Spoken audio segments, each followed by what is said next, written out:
4 sir. महीने तक mummy ने रोटी नहीं खाई थी बिल्कुल भी। हाँ सर, लगभग 37 kg वेट आ गया था सर। मम्मी। मम्मी चक्कर खा के गिर गई थी। तो हम्म। हम सुबह के 5 बजे लेके गए थे मम्मी को हॉस्पिटल में। तो हम्म। उसके बाद 3 दिन मम्मी को आईसीयू में एडमिट रखा था वहां पे। उसके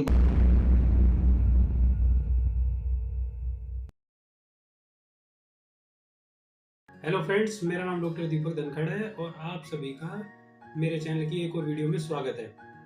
आप सभी को 26 जनवरी यानी रिपब्लिक डे की हार्दिक शुभकामनाएं। और आज की वीडियो में हम डिस्कस करेंगे एक और पेशेंट की शानदार रिकवरी। अभी थोड़ी देर पहले ही सुनीता आंटी जी से जूम पर मैंने डिस्कशन किया है डिजीज का और उनकी रिकवरी का। और अभी मैं आपको सिंपल शब्दों में समझाने की कोशिश करूंगा कि हमने कैसे और क्या किया। सुनीता जी का क्रिएटिनिन जब मेरे पास आए जब 11.24 mg पर डेसीलीटर था 9/7/2024 की रिपोर्ट में। सिम्टम्स उनको तब थे वीकनेस बहुत ज़्यादा, उनका बॉडी वेट बहुत ज़्यादा कम था क्योंकि जो प्रायर वो ट्रीटमेंट ले रहे थे इससे पहले उसमें उनको बहुत ज़्यादा डाइटरी रिस्ट्रिक्शन फॉलो कराई गई थी और बहुत ज़्यादा परहेज करने की वजह से वो बहुत ज़्यादा कमज़ोर हो गए थे। और एलोपैथी वाले डॉक्टर्स उन्हें बार बार डायलिसिस के लिए सजेशंस दे रहे थे और वो डायलिसिस कराना नहीं चाहते थे। तो जब वो पहली बार मेरे पास आए तो मैंने उन्हें बता दिया कि डिजीज क्योरेबल तो है नहीं, डिजीज को जड़ से तो हम खत्म नहीं कर पाएंगे लेकिन हम उसको मैनेज कर पाएंगे और डायलिसिस से आपको बचा देंगे। तो उन्होंने ट्रीटमेंट लेना शुरू किया। मंथ ऑन मंथ उनका क्रिएटिनिन धीरे धीरे धीरे धीरे कम होता गया। 8, 10, 20, 24 की रिपोर्ट में उनका क्रिएटिनिन 11.24 से कम होके 8.5 mg पर डेसीलीटर आ गया था और यूरिया था 170.3 mg पर डेसीलीटर।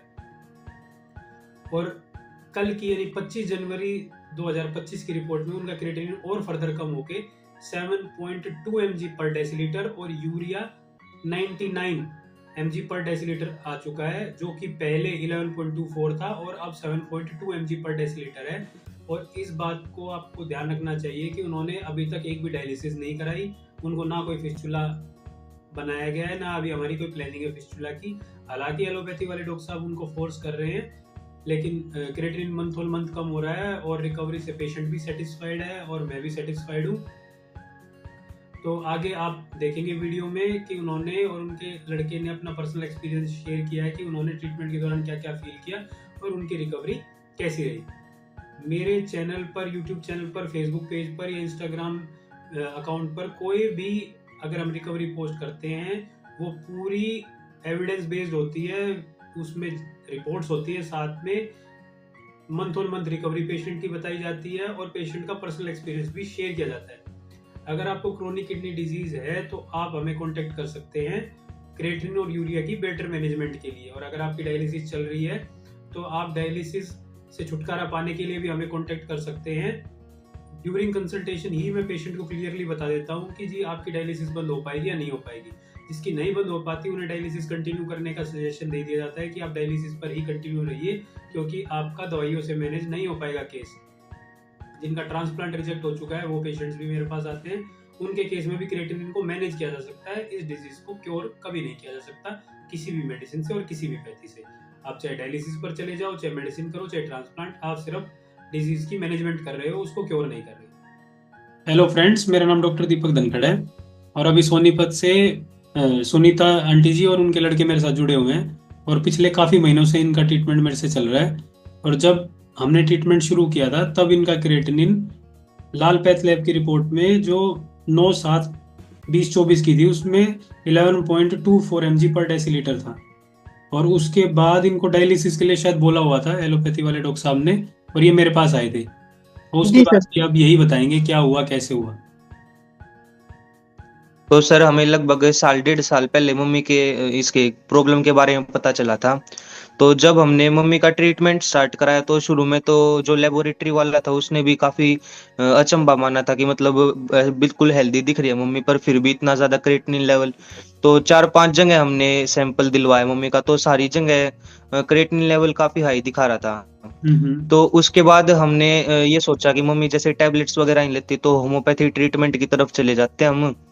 तो हम्म। वहां पे पूरा मतलब प्रॉपर सुटेबल वो नहीं था ट्रीटमेंट मम्मी के लिए। हाँ तो जी। डॉक्टर ने मतलब गाइडेंस भी नहीं दी कि आप कहीं और चले जाओ, वो बोले कि नहीं हम अपने पास ही रखेंगे पेशेंट को। हम्म। और बोले कि कोई नहीं, क्रिएटिनिन तो ऐसे ही बढ़ता रहता है, उसकी चिंता नहीं करनी आपको, आप बस अपना मतलब खाने पीने पे ध्यान दो। पर फिर जैसे परहेज वगैरह भी ज्यादा कर दिए थे उन डॉक्टर ने, और हम्म। दवाइयों का भी कुछ आराम नहीं लग रहा था, तो खाना बंद कर दिया था। खाना भी बंद कर दिया था उन्होंने। मिलिट्स मिलिट्स चार है। महीने तक मम्मी ने रोटी नहीं खाई थी बिल्कुल भी। अच्छा, और वो कह रहे बॉडी थे कि वेट बार भी कम बार हो गया था मतलब उस आप टाइम पे मिलेट्स शायद। खाओ बस। हाँ सर, लगभग 37 kg वेट आ गया था मम्मी सर का। उन्हें मिलिट्स बताए थे, भी मिलिट्स खाओ, रोटी नहीं खानी, हम्म रोटी तो बिल्कुल जहर है। हम्म। तो सर फिर हमें इतनी नॉलेज नहीं थी स्टार्टिंग में, तो हम भी डॉक्टर की सारी बात मान ली हमने भी। तो उससे मम्मी का लगभग 37-38 kg वेट आ गया था। फिर हम्म। उसके बाद 20 जनवरी को पिछले साल मम्मी चक्कर खा के गिर गई थी। तो हम्म। हम सुबह के 5 बजे लेके गए थे मम्मी को हॉस्पिटल में। हम्म। तो उसके बाद 3 दिन मम्मी को आईसीयू में एडमिट रखा था वहां पे। उसके बाद हम एलोपैथी ट्रीटमेंट की तरफ गए थे। तो हम्म। एलोपैथी ट्रीटमेंट ने भी 2 महीने 3 महीने असर दिखाया। उसके बाद उनकी दवाइयों ने भी एक लेवल रीच हो गया कि मतलब उसके बाद दवाइयां ये असर नहीं कर रही। हम्म। तो फिर हम ये भी नहीं था कि हम उन दवाइयों को पोज कर दे, क्योंकि पोज करते ही वो दोबारा से बढ़ रहा था क्रेटिनिन। तो हम्म। फिर हमें आपके बारे में पता चला था, फिर हम आपके पास आए थे। हम्म। तो तब से तो फिर लेके वहीं से तक सर, जब से आपके पास। कैसा एक्सपीरियंस रहा तब से लेके अब तक? और आज की रिपोर्ट जो कल वाली है 25 तारीख की, आज तो 26 जनवरी है, कल वाली रिपोर्ट्स में क्या लेवल है क्रिएटिनिन हाँ का? जी। सर अभी मम्मी का करंट क्रेटिनिन लेवल 7.2 है। जब हम आपके पास आए थे, जो हमने आपको रिपोर्ट दिखाई थी उसमें 11.2 था, पर उससे पहले एक हफ्ता पहले और कराई थी हमने, उसमें 11.7 था मम्मी का। ठीक है।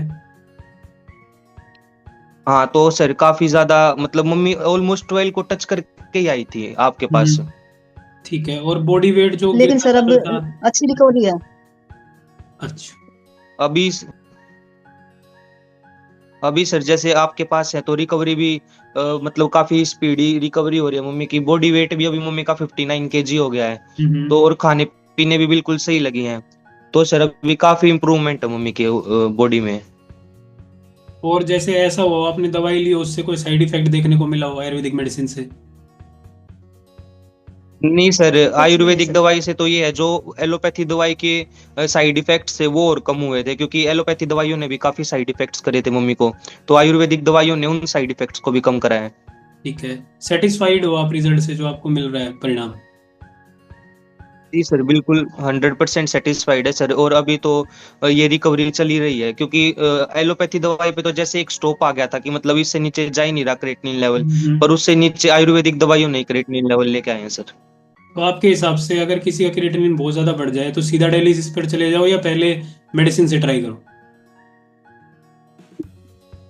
सर डायरेक्ट डायलिसिस सर, ये तो मतलब कोई भी मतलब प्रॉपर सॉल्यूशन तो इसका है ही नहीं सर, क्योंकि अगर एक बार डायलिसिस स्टार्ट होगी तो फिर व्हील चेयर पे तो पेशेंट चला ही जाएगा ऑटोमेटिकली, क्योंकि हम्म। इतनी ज्यादा वीकनेस आ जाएगी बॉडी में।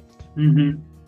तो सर डायलिसिस से पहले एक बार सर मतलब 2-3 डॉक्टरों से तो बिल्कुल कंसल्ट करना चाहिए, और आयुर्वेदिक की साइड भी जाना चाहिए। और जैसे पहले बहुत ज्यादा परहेज कर रहे थे, अब मेरे पास आए तो ऐसा हो मैंने सब कुछ ही बंद कर दिया हो, ऐसा कुछ हुआ है? नहीं सर, आपका बिल्कुल एक जो बेसिक ह्यूमन की नीड होती है, जो सब्जियां होती है, जो रोटी होती है, वो बिल्कुल मतलब आपने हमेशा कंटिन्यू रखी। और फ्रूट्स वगैरह भी, सीजनल फ्रूट्स मम्मी अभी भी खा रही है। और रोटी वगैरह सब्जी वगैरह काफी सर, परहेज तो काफी कम है। मतलब वो तली हुई चीजों का परहेज है बस, बाकी जो जरूरतमंद मतलब जो डेली लाइफ की यूज की है ना, वो सारी चीजें खा रही है मम्मी। ठीक है। और बीच में आपका एक बार एएलपी भी बढ़ा था, तो कितने तक गया था और अब कितना चल रहा है राउंड अबाउट? सर मम्मी का एएलपी सर, वो मम्मी एलोपैथी दवाई ज्यादा ले रही थी, तो उसमें मम्मी का एएलपी सर 500 550 टच करके आया था रिपोर्ट्स में। हम्म। उसको भी क्रॉस चेक करने के लिए हमने 2-3 जगह करी थी। फिर हम्म। स्पेशलिस्ट से भी कंसल्ट करा था हमने। हम्म। फिर आपने उसके लिए एएलपी के लिए अलग से दवाई चलवाई थी। तो हम्म। अब मम्मी का करंटली शायद 237 कुछ है शायद एएलपी। ठीक है। और ऐसा कभी हुआ हो कि मैंने बिना समझाए आपको ओपीडी से भेज दिया हो, आपको गाइड ना किया हो? नहीं सर, इसमें तो मतलब जो बेसिक आपका टाइम रहता है पेशेंट का, वो मेरे ख्याल से 35 से 40 मिनट का, तो आप आराम से एक पेशेंट को टाइम देते हो बिल्कुल। सारी दवाइयाँ, और अगर कोई फर्स्ट टाइम विजिट कर रहा है तो मतलब पास्ट से लेके प्रेजेंट तक सारी पेशेंट की हिस्ट्री, और मतलब क्या क्या उनको मतलब प्रिस्क्रिप्शन दिए हैं डॉक्टर ने, और क्या क्या मतलब उनके साथ हुआ है, तो वो सारा मतलब पेशेंटली सुनते हो आप। ठीक।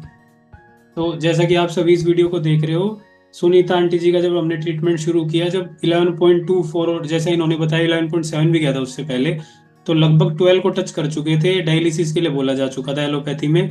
तब हमने ट्रीटमेंट शुरू किया, और अब मंथ ऑन मंथ धीरे धीरे कम होते होते अब 7.2 mg पर डेसीलीटर पे आ गया है। और अभी तक ये अपनी रिकवरी से सेटिस्फाइड है, कोई ज़्यादा वीकनेस नहीं है जैसा आपको दिख रहा है। और मेरे को लग रहा है डायलिसिस की कोई अभी नियर फ्यूचर में बहुत लंबे समय तक हमें ज़रूरत भी नहीं पड़ेगी, मेडिसिन से हमारा सही काम चल रहा है। तो अगर किसी को हाँ क्रोनिक जी किडनी सर। डिजीज की दिक्कत है तो पहले मेडिसिन से मैनेज करने का ट्राई करो।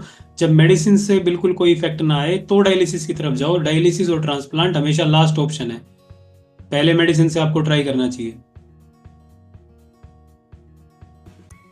आप सभी का इस वीडियो को देखने के लिए धन्यवाद। ऐसी अनेकों अनेक वीडियो मेरे YouTube चैनल पर आती रहती हैं। ऐसी वीडियोस को देखने के लिए आप मेरे चैनल को सब्सक्राइब कर सकते हैं।